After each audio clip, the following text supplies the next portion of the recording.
এই সবজি বাজারটা আনতে গিয়ে আবার একটুখানি মাছের একটা জিনিস পেয়েছিলাম, নিয়ে এসেছি। দেখি বাটিটা এগো। বাটিটা মুড়ি খাবো বলে নিয়ে এলাম।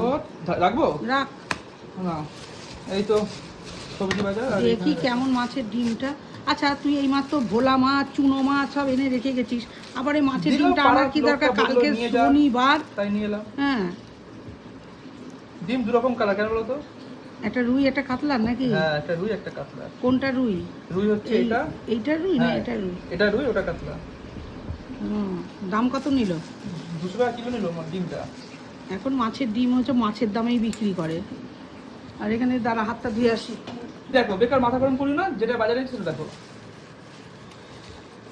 এই দেখ, এই ঝিঙে দুটো সুন্দর। ঝিঙে দুটো আমি দেখে নিয়ে এসেছি। হ্যাঁ, খুব সুন্দর হয়েছে। উচ্ছে বেগুন, এই তো মাছের চচ্চড়ির জন্য হয়ে তুমি গেছে। বলো তো এই উচ্ছের দাম কত? এটা উচ্ছে না, করলা। করলা কত দাম বলো তো? কত নিল? এই গরমে দাম বেশি হবে। 80 টাকা কিলো। হ্যাঁ, এই গরমে টমেটো 80 টাকা কিলো। সবাই খাচ্ছে না। টমেটো 80 টাকা কিলো। টমেটোগুলো ভালো আছে। এটা কত টাকা কিলো?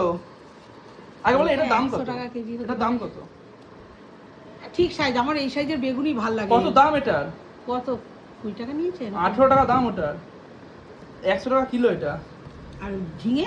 ঝিঙে 60 টাকা কিলো। ঠিক আছে। আর এগুলো 80 টাকা কিলো। এই ঝিঙেটা খুব সুন্দর হয়েছে, আমার খুব পছন্দ হয়েছে। ঠিক আছে, যাও। রাখ। মাছের ডিমটা দুপুরে রান্না করে ফেলবে।